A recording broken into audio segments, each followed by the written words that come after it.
And now, Auto-Lite and its 96,000 dealers everywhere present Suspense.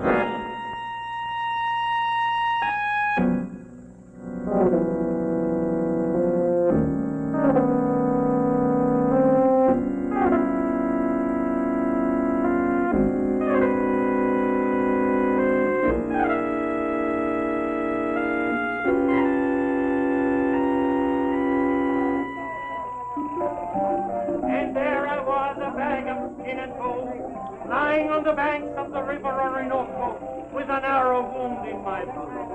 It was then as I lay in the valley of the shadow, that my glazed eye happened to notice a curious unknown plant sprouting by my side. I stretched out my shrunken hands. I was starving with hunger. I broke off a sprig and chewed it down. Then, lo and behold, the miracle. Believe it or not, within 15 minutes, the fever had left me, and I was a new man. Yes, my friends, manna fell from the blessed sky. For there, within my grasp, I held an panacea to end all human ailments. I prudently gathered an armful of the precious herb and reached civilization. Ever since that happy day, it has been my mission to manufacture it in the form of pills and sell it in the marketplaces of England. Now here within this little bottle is the distilled elixir, which we may purchase for the price of only 1 shilling a box. Now who will be the first buyer? 1 shilling is the price.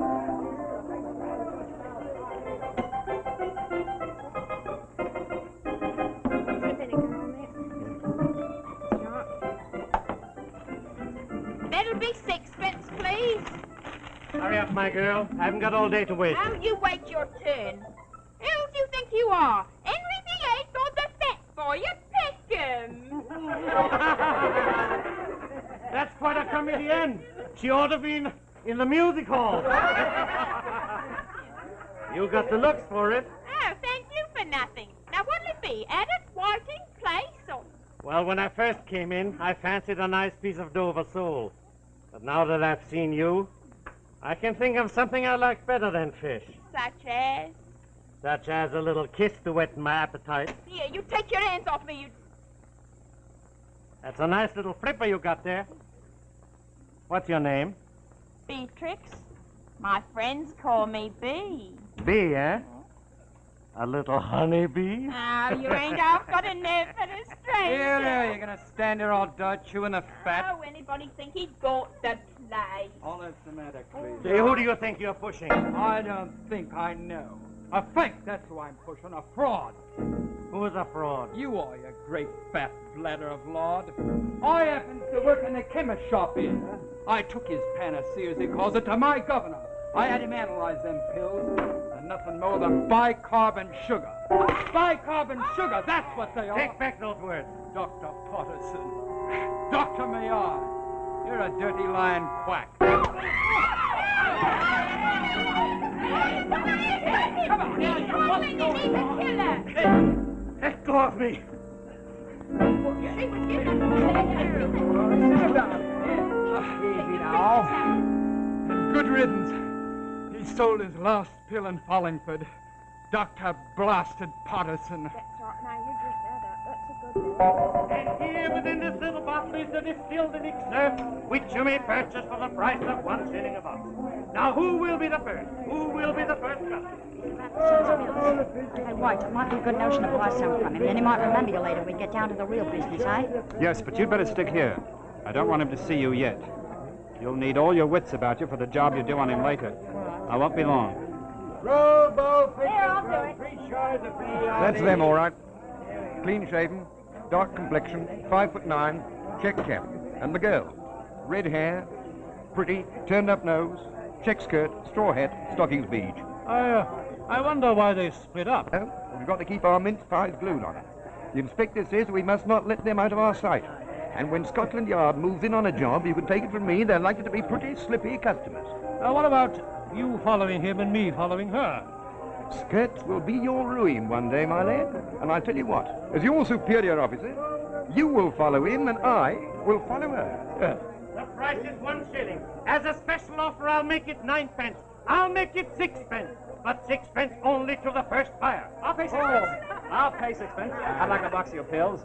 Your round physique is a very good advertisement. You, sir, do honor to your forefather. I'll tell you what I'm going to do. I will give you this box, and I will give you back your 6 pence.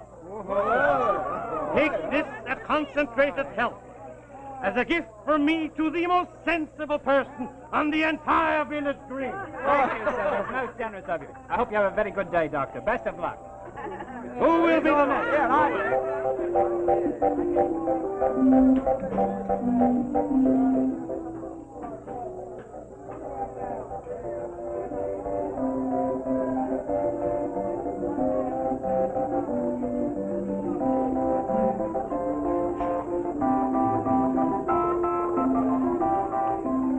Well, I think I got his attention all right. He'll remember me. Good, let's go over to the Crown Boys. They're set to be there within the hour. Come on.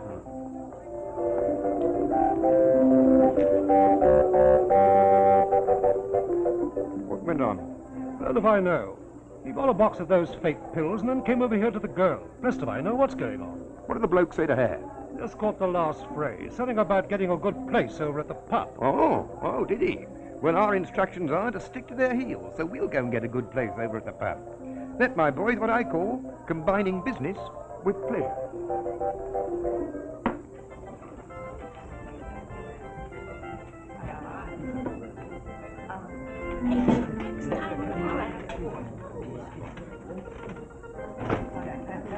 Hi, Mum.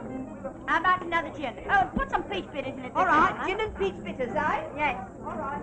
That little bit of fluff's developing quite a thirst. That's her third gin. Yes, she certainly has a capacity. Can't you use any word under 3 syllables? Good evening, my good. Oh, Nostradamus. Good evening, Martel. As per usual, double Martel and dry ginger. Yeah, Mum, I'll save you the trouble of my drink. All right. Oh, I'm sorry. Thirsty weather, eh? Yes, a bit too thirsty for me. Well, you're in the best place in the world to put that right. Yes, it'd be better off if only buy me another drink. Won't he? No, not him. He's afraid I'll get drunk. Now I ask you, do I look the type of woman to you who gets drunk? I should say not. Here, have a drink on me if your fella's too mean to give you one. Hush, be quiet. He might hear you. Then he'd knock you down. Who, him? Yes. Don't tell me this is your consort. I seem to know the face. I was your first customer. Why, of course. The most sensible man in Gladwin. You sure showed a lot of sense to pick this high-stepping filly for your wife. I suppose I did. Better watch out. Somebody might steal her from you. You'll join us in a drink, won't you? Yes, don't mind if I do, thank you. I'll have a bitter. Ma, find a bitter. Another double for me. Your wife was just warning me about you. Oh, he's a regular tiger when he gets aroused, ain't you, Fred? Yes, I can see the holy terror. A real fighting man. That's my motto in life. Fight and win. If you want wealth, fight for it. If you want to talk to a pretty woman in a pub, there's no reason why you shouldn't. Or is there? Here's hoping. Oh, you have got to swallow. I don't like the way the wind is blowing. For once in your life, you said something right. It's going to be a stormy night.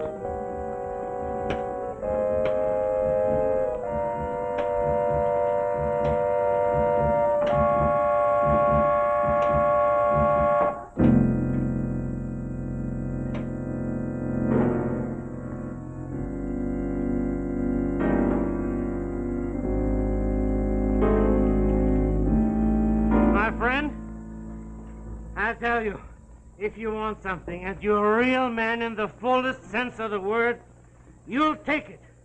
I make my own rules in life. Here, feel that muscle. It's strong as iron. I wager I could kill a man with one blow of my fist tonight if I was driven to. Kill I? Well, I wouldn't want to get in a fight with you, my lad. My dear, you'll never have to be afraid of me in that respect. I've never raised my hand against a woman in my entire life. But if it's a man I'm up against... What would you do, Doctor? Do? That wouldn't be nice for a woman to know. What's so funny? You was funny, that's what. We ain't all fools, you know, even if we do buy you sugar and soap pills. What do you mean? You're a bragger, that's what you are. I'll wager that you've never done anything in your own life. I'll tell you, when I was attacked at the Amazon by wild Indians with poison darts, I put 3 of them to sleep with my bare fists. In foreign places, it's here what matters. My wife's quite right. If you was to kill a man in England with your bare fists, you'd be caught by the police and you'd swing within 3 months. You're afraid of the coppers. I would be, if I committed murder. Murder? Who in the name of 10,000 devils is talking about murder? I still say, if you're a real man, you're not afraid of the police or anything else in the entire world. Here, Ma, fill her up. Then it's your creed, Doctor, that if a man has courage, he can commit murder and not be found out, eh? Ah, certainly. What do you think happens if a fellow pulls a really well-planned affair? The coppers don't cop him, that's all. Wrong. They are not even called in. The verdict is accident or suicide. Sounds like if I ever wanted to kill anyone, I could come to you for advice, eh, Doctor? I flatter myself I could tell her a point or two. And I don't think I could ever kill anyone. Not that there aren't people who deserve to be under the sod. One in particular. Whenever I think of him, my blood goes all curdled like inside of me. Rolling in wealth he is and did me out of my share of my father's will. Every time I see him stepping into his first-class carriage, I'd like to bash his smug dial to a pulp. That's good, Willie. I'm glad you have some real red blood trickling through your veins. Anyhow, I doubt if even you could tell me how to get rid of this blackguard. He's so scared of burglars, nobody could ever get into his house. If you can't kill him in his house, kill him in the street. What's so funny about that, Mr. Know-It-All? I'll tell you that you couldn't no more knock off this fella any better than my husband could. Ah, there's always a way. There's always a way. All right, then. Tell us the way. Tell me husband the way, Dr. Cheap Jack. All right. I'll take up the challenge. I'll undertake to tell this underling how to eliminate this enemy he has a grudge against. But first I must know who the victim is going to be. Now tell me, my little man, who is it you have an urge to remove from this veil of tears? I'd like to murder my brother.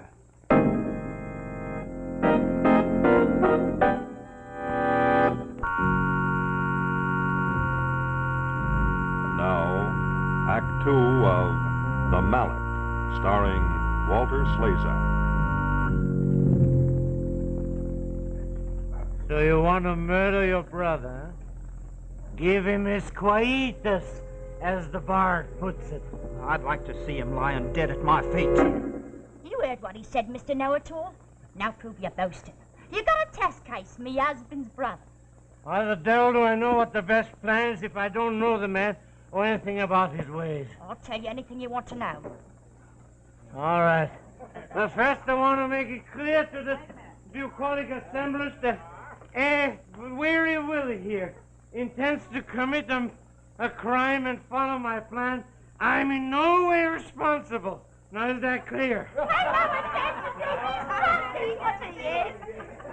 Now, tell me, Weary Willie, where does that black-hearted brother of yours live? Millport. That's 6 stations from Gladwin here. If I remember, you mentioned something about his traveling first class in a train. Why, he lives in a house like a mansion and has a couple of Rolls Royces. Made his fortune doing other people down. Wait a minute, if he has a couple of Rolls Royces, why would he bother to travel in a train? Because he's a flaming miser, that's why. Because the railway fare is cheaper than petrol. Phooey. But it's easy. It's easy. The man's got to be killed on a train. How? Tell me, is this creature a man of habit? He runs his life like clockwork. Catches at 9 o'clock in the morning, sits in his office all day, and takes a 6:30 back home. It's easy. You gotta board his train, go in the next compartment, make sure both compartments are empty. Most likely they will be if he travels first class. Then what do? I suppose you strolls in as bold as brass and you strangles him with your bare hands, the way you did the natives in the Amazons, eh? Wrong again, Mrs. Clever. You gotta use a weapon. Oh, a weapon, eh? He means what the police calls a blunt instrument, Ducky. I get you. It's a golf club or a croquet mallet, eh? No, it's too big. People would notice it. A carpenter's mallet might be more to the point. I'm a carpenter myself by trade. There's a little mallet, about so big we sometimes work with.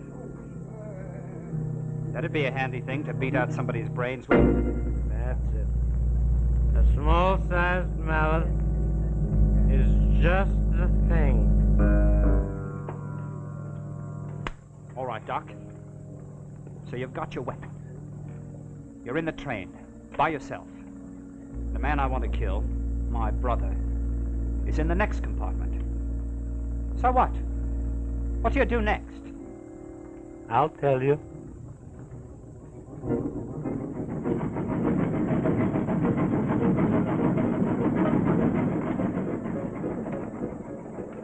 Naturally, you don't carry the thing you're gonna kill him with right out in the open. It's gotta be hidden. So you carry a bag. A black Gladstone bag for choice. It's so unobtrusive. Ah, then what do? You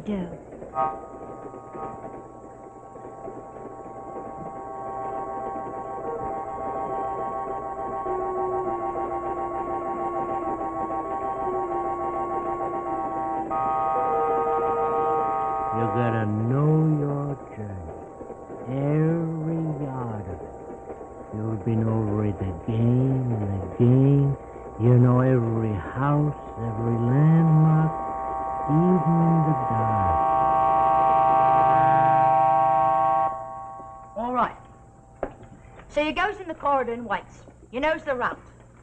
But tell me, what's the point of the waiting? Yes, why don't you dash in and finish him off pronto? The sooner the better, I'd have thought. That's just where you'd hang, Weary Willie, and I wouldn't. You know, it's night, but still people are always watching trains. Little kids from back windows. You gotta wait your opportunity when no one can see you. And where might that be?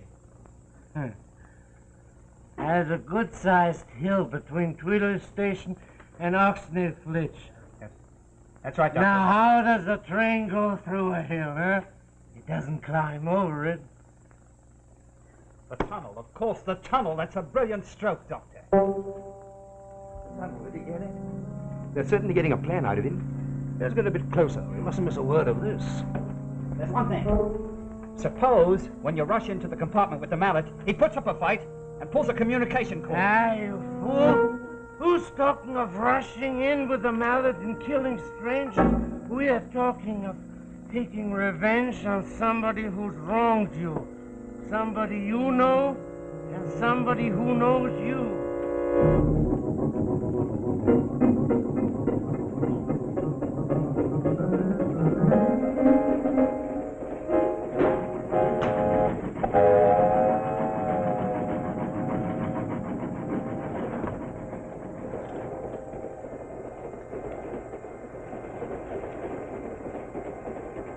Oh, you. When have you taken to traveling first class? I've had a bit of luck. Fortune smiled at me at Ascot. I won £3,000. What are you going to do with it? Blow it all back to the bookies? Oh, no. I've seen the light. I've learned my lesson. I'm going to buy me a little tobacco business. Well, I'm very glad to hear it. For my sake, as well as yours. From now on, perhaps you won't keep pestering me for cash. And drop this ridiculous notion that I've cheated you. I will never disturb your peace again. From this day forth, I promise, you can sleep sound.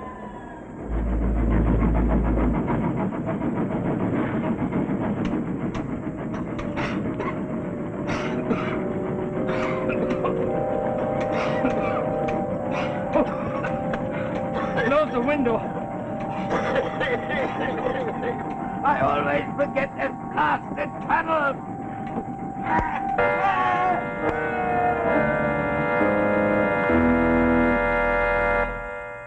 That seems pretty watertight, Algernon. And neat, to say the least of it. Most ingenious. Now comes the real problem. You've killed a man. Nobody's seen you. But what do you do with the body? That's been the downfall of most criminals. Hi, you ain't so dumb after all, Fred. And you ain't out of the woods yet, Dr. Cheap Jack. What do you do with the body? You all got the brains of gnats. Naturally, you've got to dispose of the body. That's easy to any man of brains. No, isn't there a river to cross with a big bridge just before you come to Oxley Flint Station? That's right, Doctor. Well, come on, you lily liver sheep. Use the imagination. The train crosses the bridge. You open the door. You pick up the body. And you throw it out the window. It's down into the river. It's a 20-foot drop with rocks. They find the body. Poor fellow. He had an accident. Smashed his head against the rocks. Now is that a good plan? Now is that a good plan? Foolproof! Foolproof, you win the argument. And now perhaps you'll have a last drink for the road with me and Nellie. We must be on our... No, everybody has a drink on me. The drink's on me, Ma Farrah. You know, Doctor, I've been thinking. Your plan ain't so foolproof after all. There's a flaw in your ointment, so to speak. What flaw? The mallet, Doctor.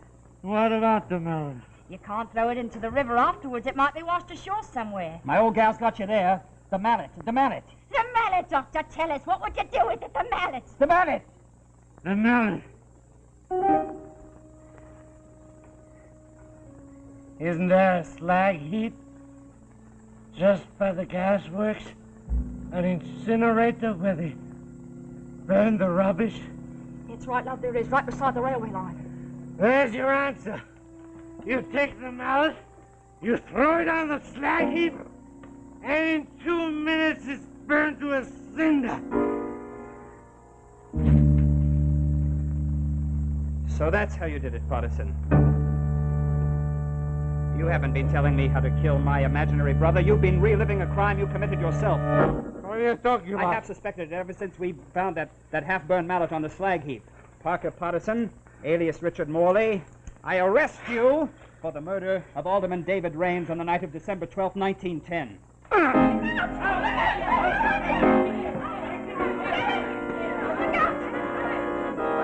Nice work, boys. Thank you. Nice work. Always proud to cooperate with Scotland Yard, sir. Who the devil are you? Scotland Yard. I'm a detective, and this is my wife. May you both rot in. That will be your privilege, Partisan. And incidentally, I don't accept gifts from murderers. Here is your life-giving herb, although I don't think it will do you much good when you're dangling from the end of a rope. Take him away. All right, Prince in the house.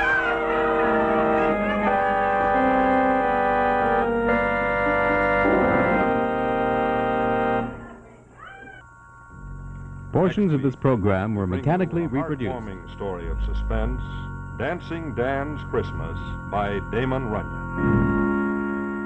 This is CBS, the Columbia Broadcasting System.